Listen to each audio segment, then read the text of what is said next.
Cobra 29 LTD Classic AMF inversion with the Nitro mod installed. There you are right there, red knobs. We also have talkback installed on this radio via the channel 9 switch. We'll just go down to 19. And there you have the talkback. 1, 2, 3. Talkback off. 1, 2, 3. Talkback on.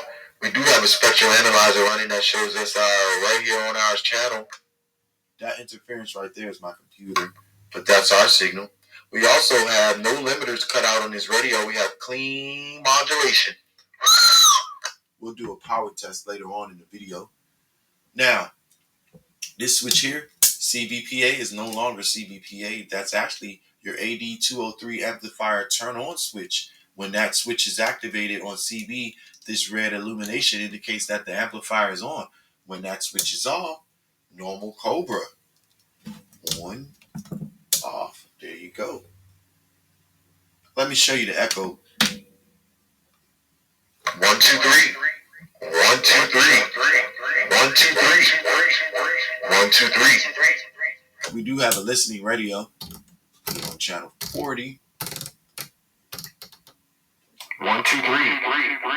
1, 2, 3. 1, 2, 3.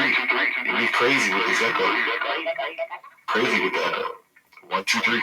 I can do it like that, like a crazy echo, or bring it back like this. Just wanted to show you that echo. In our next shot, we'll show you a receiver test. Receiver test. We're trying to achieve a S9 signal with a negative 73 dB source. We're using level 33 dB because we have a negative 40 dB attenuator in line. 33 negative and 40 negative is 73 negative. So let's start the generator. And there you have it, S9 on the meter. Receiver test pass, negative 73 dB S9 signal.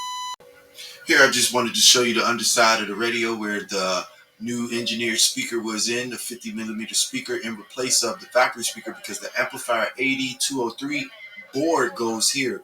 A lot of the builders are just putting the board in and having you run an external speaker. My radio, you can do either or. And I'll let you hear how it sounds. Turn it up.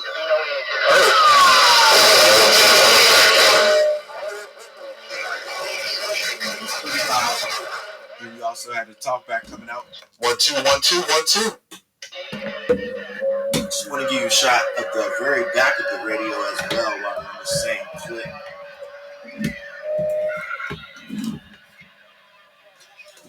Be sure to run the 12 gauge dual fuse power cord, the same one we're running here. There's two 10 amp fuses in there. If you run the standard power cable, you will not get the proper amount of current going to the radio. And you also need to upgrade the fuse to a 10 amp. You can use the factory cord, but it's not 12 gauge. So you can't get your maximum PEP output. And you will have to put a 10 amp fuse. Here we have the micro fan for exhaust to get some of that hot air out of the radio. We also have another micro fan installed. I sent you a picture. Runs over the 4 MOSFETs. Okay, we're going to conduct a power test here. So we're going to start with the amplifier off on a 10 watt scale. That's that bottom scale in the red right here. We're going to do the dead key. We're running the signal generator with 1,000 hertz tone. Dead key should be about 1.5 watt. Then we'll throw the tone in, swing the 10. Now we'll throw the tone. There you have it. Now swing it. All right, that's your 10 watts. It's amplifier off. Now we're going to turn the amplifier on, switch it from PA to CB. Light goes on in the meter indicator. The red light comes on. We'll switch the scale to 100, which becomes the middle scale right here, 100 in the corner.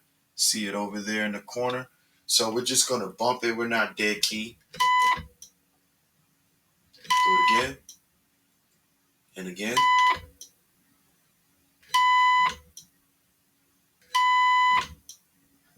And again. And again. There you go, 100 watts. There you go, 100 watts.